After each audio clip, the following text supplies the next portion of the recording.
Hola, ¿cómo estás? En esta oportunidad te presento un repaso del tema ácidos nucleicos. Desde ya, muchísimas gracias por tu atención.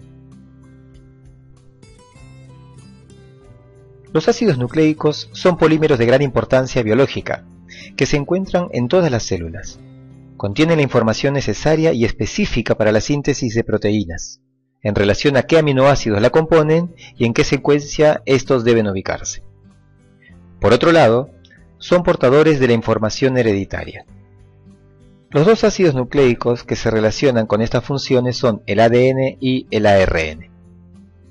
La estructura de un ácido nucleico consta básicamente de una unidad monomérica compleja llamada nucleótido. Estos nucleótidos están unidos unos con otros mediante uniones covalentes muy fuertes. Recuerda que la palabra monómero viene de dos vocablos, mono que significa uno y meros que significa partes. Es decir, un nucleótido es la parte básica, la parte mínima y fundamental de un ácido nucleico.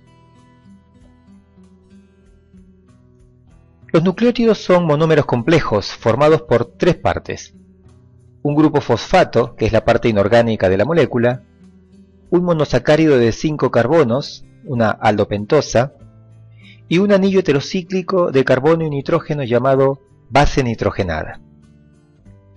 Las bases nitrogenadas pueden ser de dos tipos: púricas, tenemos a la adenina y a la guanina, y pirimídicas, tenemos la timina, la citosina y el uracilo. Es importante notar que el grupo fosfato en un nucleótido está unido al carbono 5 de la aldopentosa, mientras que la base nitrogenada está unido al carbono número 1.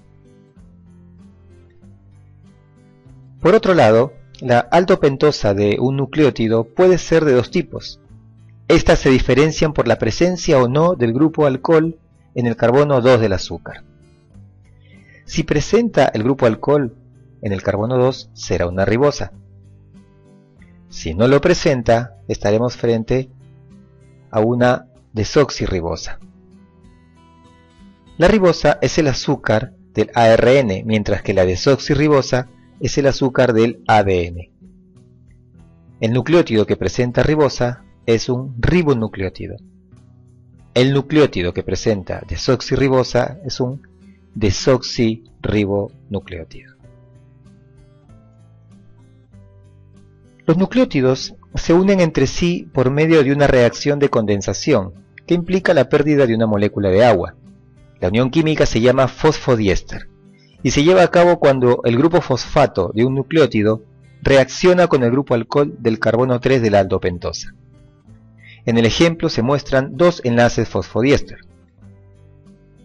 Los extremos de la cadena tendrán el grupo fosfato de un lado, llamado extremo 5', y el grupo alcohol del carbono 3 en el otro extremo, llamado extremo 3'. Fíjense cómo el grupo fosfato en este caso está unido al carbono número 3 de este nucleótido y al carbono número 5 del nucleótido siguiente. Entonces vamos a ver la secuencia que va desde 3' hasta 5'. Algunos nucleótidos tienen funciones particulares, como es el caso de la molécula del ATP. ATP significa adenosín trifosfato. Esta molécula es en realidad un nucleósido de adenina trifosfatado. El ATP presenta dos enlaces de alta energía en las uniones entre grupos fosfato. La ruptura de estos enlaces produce la liberación de una gran cantidad de energía, que es aprovechada por todas las células para llevar a cabo muchos procesos metabólicos, como por ejemplo el transporte de sustancias. En biología se le conoce al ATP como la moneda energética de la célula.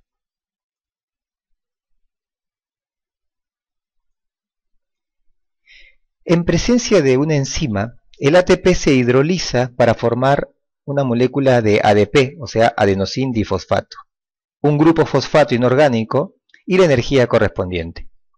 En el gráfico pueden observar cómo están los tres fosfatos unidos y su hidrólisis, utilizando agua, produce la ruptura de uno de estos grupos fosfato. El grupo fosfato que se libera se llama fosfato inorgánico y la molécula que se produce es ADP. Este ADP puede sufrir una segunda hidrólisis, es decir, reaccionar con otra molécula de agua y liberar un segundo fosfato. En ese caso se formará un AMP, un adenosín monofosfato. Esta molécula, AMP, ya no puede sufrir una hidrólisis posterior. Existen otros nucleótidos que actúan como intermediarios metabólicos y tienen como función aceptar o ceder hidrógenos u otros grupos funcionales para transferirlos de una enzima a otra. Estas sustancias se llaman coenzimas. Tenemos al NAD, nicotinamida adenina dinucleótido, y el FAD, flavin adenin dinucleótido. Las coenzimas se diferencian de las enzimas en tres aspectos. Primero, no son proteínas. Segundo, son de bajo peso molecular. Y tercero, al final del proceso en el que intervienen, su estructura química se modifica, mientras que las enzimas, cuando actúan en reacciones químicas, al final de la reacción mantienen intacta su estructura molecular. Bueno, en esta primera parte hemos hecho una introducción a los ácidos nucleicos y en el próximo video hablaremos un poco más sobre el ADN y ARN. Muchas gracias y hasta la próxima. Chao.